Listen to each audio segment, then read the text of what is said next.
Dostlar, istəyirəm ki, Taro haqqında danışım. Çoxlarınız deyirsiniz ki, bizə Lavida kimi Taro haqqında məlumat ver.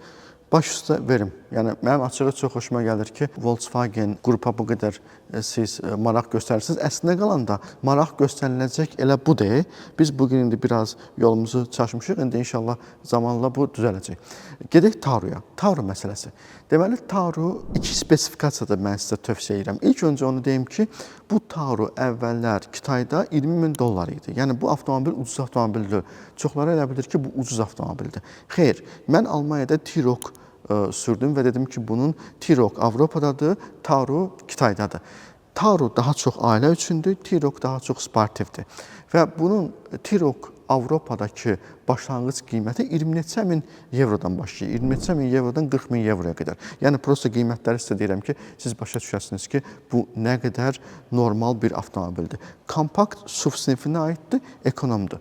İndi gəlin sizə onların seçimlərini deyim. Deməli, iki seçim eləyə bilərsiniz Taroda. Birinci seçim ən sadə komplektasiyadır.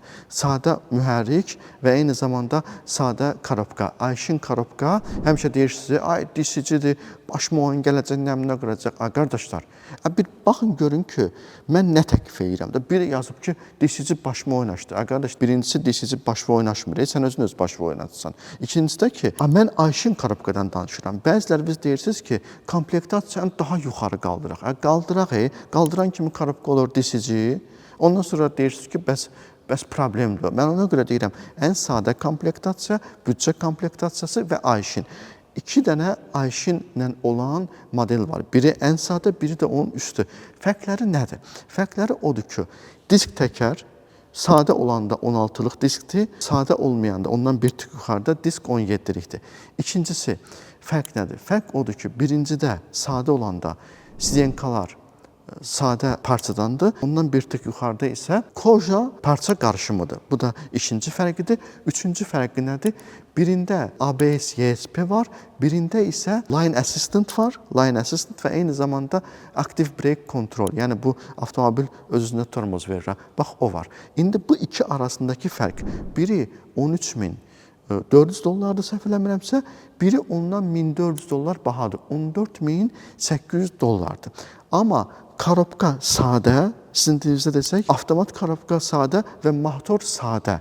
Bu, eyni Lavidadakı motor və korobkadır. Mən artıq qərar vermişəm ki, Volkswagen qrupa ehtiyat hissələri gətirim. Yəni, Taro'nun da ehtiyat hissələrini gətirəcəm. Çünki bu Lavida ilə eynidir, motor və korobka. Yəni, eyni zamanda Škoda ilə, Seat-la və Audi-nin balaca motorlarla eyni ehtiyat hissələrini daşıyırlar. Yəni ki, bu çox rahat tapılan bir şeydir. Uzun ömürlüdür və eyni zamanda rahatdır.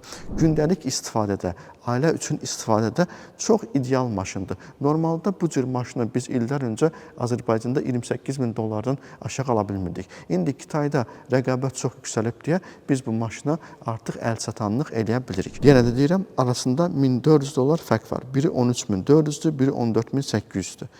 Bu avtomobil. Rəngləri var, müxtəlif rəngləri var. Əgər kimsə istəyirsə, öz adına gətirmək. Buna da köməklik göstərə bilərəm. Heç bir pul almadan sadəcə mənə bildirə bilərsiniz. Mən yönləndirə bilərəm sizi. Siz özünüz bu avtomobilləri öz adınıza vurub gətirə bilərsiniz. Təbii ki, qiymət bugün danışdığım tarixə uyğun danışıram. Ola bilər sabah $300 daha ucuz olsun, ola bilər $300 daha baha olsun. Bu, o vaxta qədər keçəcək ki, Volkswagen bu endirimləri eləyir. Lavidanı tanıyırsınız, bu da Taro.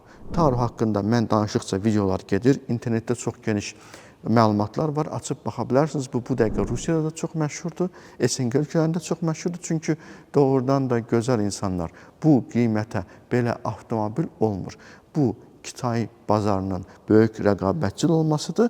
Biz də bundan istifadə edə bilərik. Kim istəyirsə, mən köməklik göstərə bilərəm. Yaza bilərsiniz mənə, aşağıda e-mailim gedir. Vəssalam, bu qədər. Ümid edirəm sizə köməklik göstərə bildim. Sağ olun.